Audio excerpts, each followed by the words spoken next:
Baik, berarti ADHD ini eh, ciri-cirinya seperti apa? Ciri-cirinya yang itu di pertama kali biasanya ditandai yang umumnya ya, anak ini hiperaktif gitu, melakukan perilaku-perilaku impulsif. Jadi perilaku impulsif ini adalah perilaku yang dilakukan tanpa berpikir apa dampak dari perilaku ini. Dan ini kejadiannya berulang. Misalnya anak manjat gitu kan, gak ada takutnya tuh, manjat di pintu gitu walaupun udah dilarang gak takut gitu. Kemudian anak ADHD ini juga ditandai dengan sulit berkonsentrasi atau sulit fokus gitu. Jadi ketika dia berbicara dengan lawan bicaranya, dia sering memotong pembicaraan. Misalnya dia ketika dia antri nih nggak sabaran anaknya gitu. Atau misalnya pada saat di sekolah gitu, baru 5 menit 10 menit duduk udah lari ke sana lari kemari seperti itu. Untuk ADHD sendiri, pastinya ada beberapa jenis ya Kak ya? Ada. Itu berapa jenis kira-kira Kak? Jadi jenis ADHD itu ada 3 ya. Yang pertama itu ADHD dominan inatentif. Jadi kalau ini dia fokusnya ke attention deficitnya. Jadi fokusnya nggak bisa nih si anak fokus. Kita harus garis bawahi, fokus yang terjadi itu bukan karena IQ-nya rendah, bukan karena IQ-nya lemah, tapi karena memang tidak bisanya dia memusatkan fokusnya pada suatu hal gitu. Jadi kalau kelompok ini kesulitan memusatkan perhatiannya terhadap satu hal, namun gejala hiperaktifnya hanya sedikit saja gitu. Jadi anak ADHD ini ada juga nih yang hiperaktifnya nggak terlalu severe atau nggak terlalu parah gitu ya, tapi yang ini dia fokus ke sangat sulit untuk menjaga fokusnya seperti itu. Kemudian ada ADHD dominan hiperaktif impulsif. Jadi kalau yang ini dia dominannya perilaku-perilaku hiperaktif gitu, seperti yang dijelaskan sebelumnya, misalnya dan juga melakukan perilaku impulsif, perilaku berbahaya gitu. Jadi anak ADHD ini melakukan perbuatan, melakukan kegiatan atau perilaku yang bahaya seperti itu. Dia tidak memikirkan nih kalau misalnya aku loncat dari atas lemari atau misalnya lemari yang buffet gitu, bahayanya apa ya. Kalau anak normal umumnya kan kalau loncat dari situ pasti dia berpikir dulu gitu. Kalau anak ADHD ini ya itulah dia perilaku impulsif. Jadi melakukan kegiatan, melakukan perbuatan tanpa memikirkan apa dampaknya seperti itu. Dan ini terjadi berulang-ulang walaupun sudah diingatkan oleh orang tuanya seperti itu. Ini sepertinya ada yang mengomentari dari live TikTok kita Kak. Yeah. Ini katanya apakah orang dewasa juga bisa terkena ADHD ini? Iya, umumnya ADHD ini terjadi pada anak usia 12 tahun ke bawah. Biasanya itu gejala-gejalanya bisa kita kenali di usia 3 tahun. Namun ADHD ini apabila tidak kita selesaikan di masa dia anak-anak, itu akan berlanjut sampai usia dewasa gitu. Baik. Dan ini juga komentarnya mungkin kita cek dulu dari live Facebook kita. Mungkin untuk menyarankan semua juga yang ingin memberikan komentar langsung saja dikirim ya. Dan di sini Ana mau bertanya Kak, bagaimana cara mendeteksi ADHD ini? Nah, ketika kita melihat, kakak selalu bicara tentang red flag, kita warning gitu. Saat kita melihat anak itu ada sesuatu yang berbeda dari anak pada umumnya, anak pada biasanya gitu kan, baik dia berlebihan ataupun kurang gitu. Jadi ketika kita melihat ada tanda-tanda anak ini hiperaktif, tidak mau duduk tenang seperti itu, kalau kita ngomong dia langsung menyela gitu kan, langsunglah kita lakukan pemeriksaan psikologi seperti itu. Jadi ini yang melakukan pemeriksaan nanti biasanya psikolog anak seperti itu, atau misalnya dokter spesialis anak khusus tumbuh kembang juga bisa mendeteksinya. Jadi ada serangkaian tes yang harus dilakukan. Jadi nggak bosan-bosan nih kakak ingatkan kita nggak boleh self diagnose gitu. Nanti kalau lihat anaknya lari ke sana lari kemari, anakku ADHD nih, bukan seperti itu. Jadi ada kriteria-kriteria yang harus kita isi, ada serangkaian tes yang harus kita jalani agar cepat terdeteksi apakah anak ini memang mengalami ADHD atau tidak seperti itu.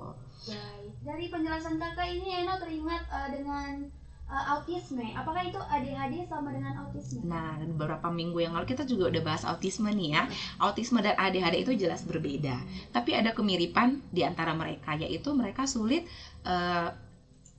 berkonsentrasi seperti itu. Kita membutuhkan waktu yang kita membutuhkan effort untuk membuat mereka fokus seperti itu. Namun kalau anak autis ini kalau memang sudah ada hal yang sangat dia sukai, dia akan mudah untuk mempertahankan fokusnya pada hal tersebut. Sedangkan anak ADHD ini dia memang sangat sulit untuk memperhatikan fokusnya seperti itu, Eno. Jadi ini dua kondisi yang berbeda seperti Tapi itu. agak-agak mirip ya. Ada kemiripannya karena biasanya autisme ini diikuti oleh komorbid. Komorbid itu misalnya dia ada yang memang autis aja gitu, kemudian ada autis komorbid ADHD gitu. Jadi dia mengalami dua. Dia mengalami autis komorbiditas dengan ADHD, atau misalnya dia autisme komorbiditas dengan Asperger seperti itu. Jadi banyak yang terjadi autisme dengan ADHD, makanya kita secara awam melihatnya itu ada kemiripan seperti itu, walaupun mereka adalah dua kondisi yang berbeda seperti itu, Eno. Baik, selanjutnya Kak, ini kita cek dulu dari komentar yang ada di TikTok ini. Katanya apakah mendeteksi ADHD harus pergi ke psikolog, Kak? Iya, benar. Jadi kita itu nggak boleh tebak-tebak buah manggis gitu. Jadi semuanya itu harus kita deteksi kepada profesional seperti itu ya. Ketika anak itu seperti yang Kak jelaskan tadi, kalau dia pun ADHD kan ada 3 jenisnya. Yang pertama tadi inattentif, yang kedua itu dia hiperaktif dan impulsif, dan yang ketiga ada gabungan antara keduanya seperti itu. Dua-duanya ada sama dia. Jadi kita nggak boleh self diagnose begitu aja. Kita harus memastikan ke profesional yang memang di ahlinya, karena nanti kalau sudah dapat diagnosanya apa gitu kan, ADHD yang seperti apa, penanganannya dibuat secara tepat seperti itu. Jadi tepat sasaran nih gitu. Dan ini Kak Eno ingin bertanya, bagaimana misalnya orang tua melihat kondisi anak yang harus mewajibkan dibawa ke psikolog? Nah, seperti yang Kak jelaskan sebelumnya, Eno ya, ketika kita melihat ada sesuatu hal yang tidak biasa pada anak umumnya seperti itu, baik dia lebih ataupun kurang. Jadi ketika anak hiperaktif ini kan, kalau misalnya lari-lari ke sana kemari wajar lah. Jangan nanti gara-gara dengar talkshow ini anaknya lasak dikit, jangan ini jangan, karena anak memang harus kita bolehkan bereksplorasi lingkungan. Anak itu harus mengeksplorasi lingkungannya sebanyak mungkin seperti itu. Jadi begitu nanti dilihat anak ini susah fokus, misalnya ketika kita berbicara dengan dia.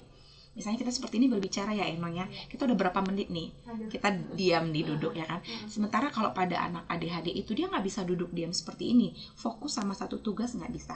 Misalnya dia sedang mengerjakan tugas, atau misalnya sedang menggambar, melihat ada orang lewat aja dia langsung terdistraksi fokusnya.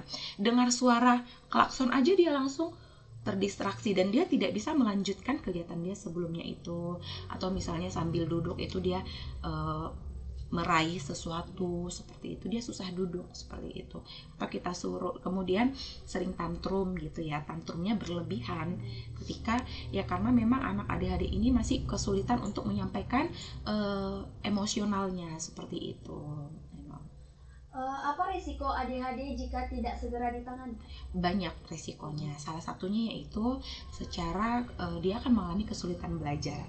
Bayangkan aja anak yang nggak bisa fokus. Sedangkan anak yang bisa fokus belum tentu bisa menyerap informasi yang diberikan oleh guru, belum tentu bisa menyerap pelajaran-pelajaran. Jadi kalau misalnya dia nggak fokus, gurunya masih mengajarin 2 paragraf, dia udah lari kemana-mana seperti itu. Kemudian perkembangan motoriknya, seperti biasanya anak ADHD ini perkembangan motoriknya itu lambat karena koordinasi visual dan motoriknya itu terhambat seperti itu, karena dia nggak bisa fokus. Misalnya dia kalau berjalan nih nggak tahu tuh ada bahaya gitu, jalan aja, semua benda yang di depannya itu ya udah dilewatin aja gitu. Kemudian bahaya fisik juga pasti banyak ya, Eno ya, karena dia melakukan kegiatan-kegiatan atau perilaku yang dampaknya itu negatif gitu. Misalnya kalau dia nggak pernah takut nih, nggak ada takutnya, misalnya lari ke jalan raya seperti itu, dia nggak lihat nih kiri kanan seperti itu, main lari aja gitu. Jadi sangat banyak dampaknya apabila tidak ditangani secara cepat gitu. Dampak emosionalnya juga ada, si anak yang ADHD akan sulit mengontrol emosionalnya sehingga berefek kepada interaksi sosialnya, berefek kepada kehidupan sosial. Ya bayangin aja kalau Eno bicara nih sama kakak, tapi kakak ini ADHD, bentar-bentar kakak motong nih pembicaraan Eno gitu. Eno belum selesai ngomong, langsung kakak potong aja pembicaraannya. Atau misalnya kita lagi ngobrol, kakak ngerjain sesuatu yang membuyarkan pikiran Eno. Kita kan nggak nyaman tuh berinteraksi dengan orang seperti itu. Jadi ujung-ujungnya dia mengalami hambatan dalam interaksi sosial. Seperti itu Eno. Oke, kembali ke penyebab tadi ADHD Kak. Apakah pola asuh orang tua juga menjadi penyebab? Menjadi penyebab. Makanya tadi ada dia penyebab genetik seperti itu ya. Genetik itu memberikan sumbangsi kepada munculnya ADHD ini. Kemudian juga kelahiran prematur juga bisa menyumbang munculnya ADHD ini.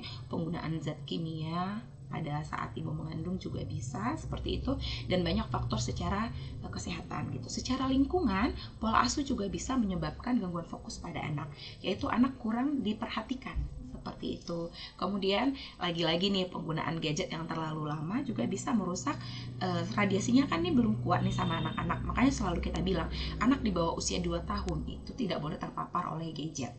Karena selain membuat gadget addiction, radiasi dari handphone itu nggak bagus ke saraf otaknya yang sedang berkembang. Jadi muncullah hambatan, terutama ADHD ini. ADHD ini kan penyebabnya itu gangguan neuropsikometri, neurodevelopmental yang menyebabkan gangguan pada cara kerja otak. Jadi cara kerja otaknya nih yang terganggu. Jadi lingkungannya itu sangat berpengaruh Eno ya. Nah, itu dia rekan Raul tadi. Untuk anak-anak di bawah 2 tahun batasi penggunaan gadget ya Kak. Jangan dikasih di bawah 2 tahun. 2 tahun ke atas baru kita batasi penggunaannya. Seperti itu. Tapi kalau 2 tahun ke bawah sama sekali jangan kasih. Jangan dipaparkan dengan radiasi gadget. Baik itu secara kesehatan radiasinya nggak bagus, secara psikologis untuk perkembangannya juga tidak bagus. Seperti itu. Dan ingat rekan Raul, di bawah 2 tahun jangan sampai ya untuk dibiasakan menggunakan gadget tentunya. Karena Eno lihat di zaman sekarang ibu-ibu sekarang itu udah membiasakan ya Kak. Iya, gadget itu adalah jalan ninja untuk menenangkan anak. Iya, gitu. Apapun solusinya, apapun masalahnya, gadget solusinya. Ketika anak tantrum, kasih gadget, anak diam, seperti itu.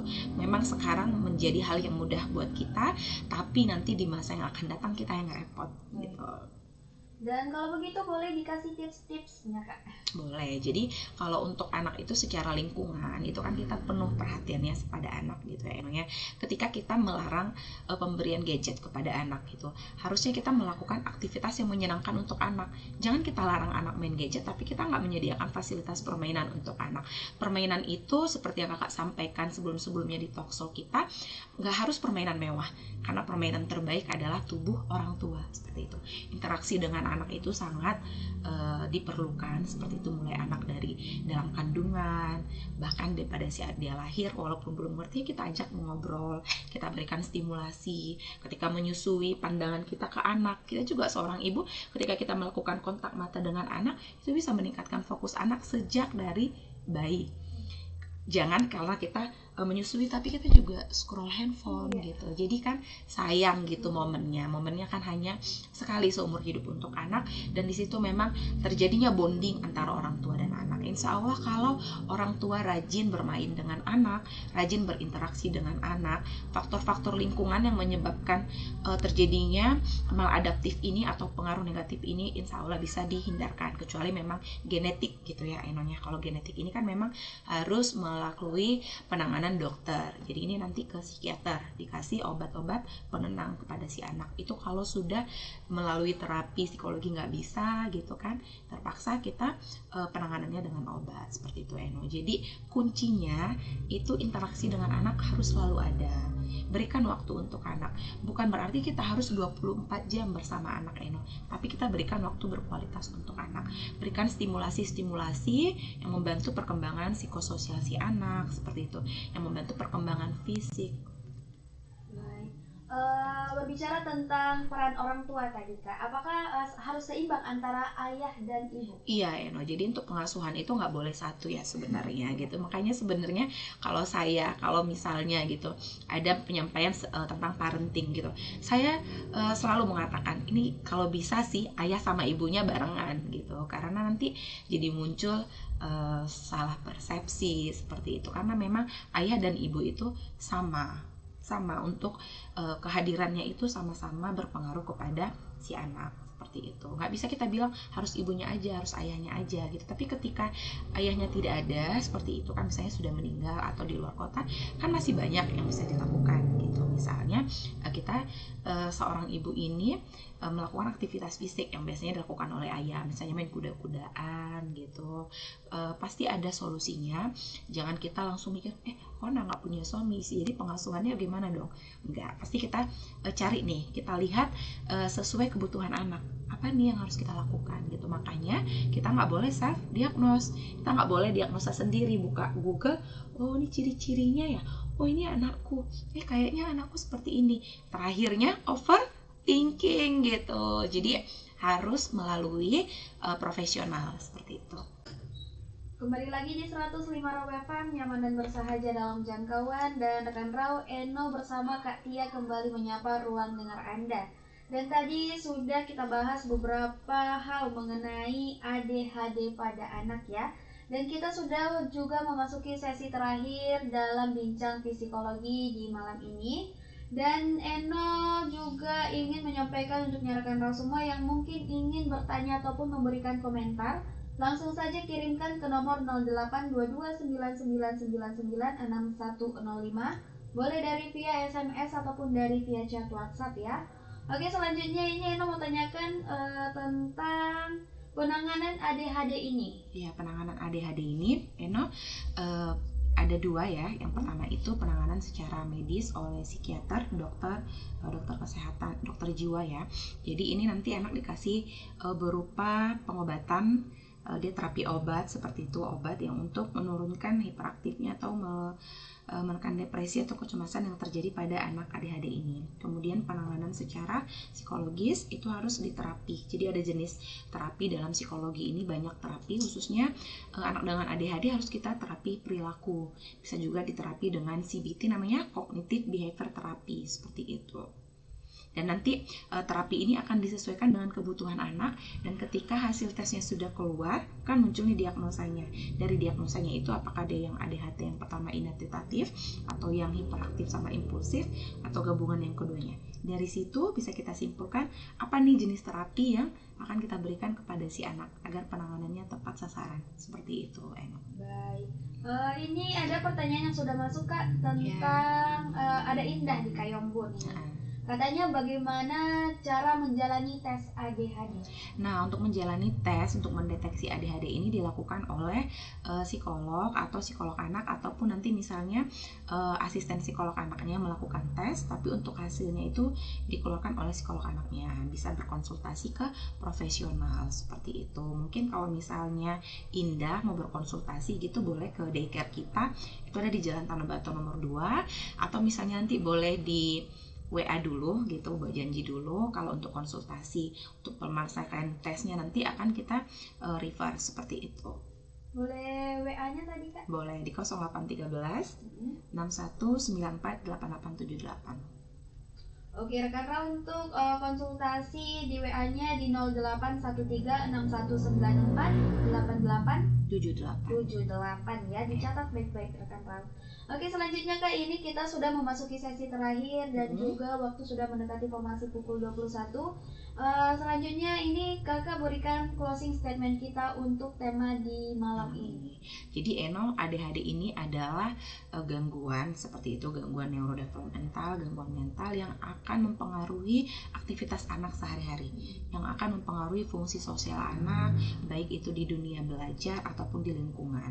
Jadi anak ADHD harus mendapatkan penanganan yang tepat agar setelah dia nanti besar itu perilaku-perilaku maladaptifnya bisa kita perbaiki. Seperti itu, Eno. Jadi ingat ya, harus selesai penanganannya. Jangan lelah gitu. Misalnya nanti masih sebulan 2 bulan terapi, tuh surut lagi semangatnya nggak boleh. Jadi penanganannya harus sampai tuntas seperti itu. Berarti untuk penanganannya butuh beberapa bulan ya, Pak? Tergantung tingkat keparahan atau tergantung jenisnya seperti itu. Baik, dan rekan Rau, ini kita sudah closing statement. Jadi kita sudahi dulu untuk bincang psikologi di malam ini. Dan untuk rekan Rau semua yang mungkin punya anak dengan gejala ADHD ini ataupun sedang bingung apakah ini gejala ADHD atau bukan, boleh dikonsultasikan kepada Kak Kia tadi ya, dan juga nomornya juga sudah diberikan di 081361948878. Baik, kalau begitu rekan Rau, kita akhiri bincang psikologi kita di malam ini, dan akhir kata dari kita berdua, wassalamualaikum warahmatullahi wabarakatuh.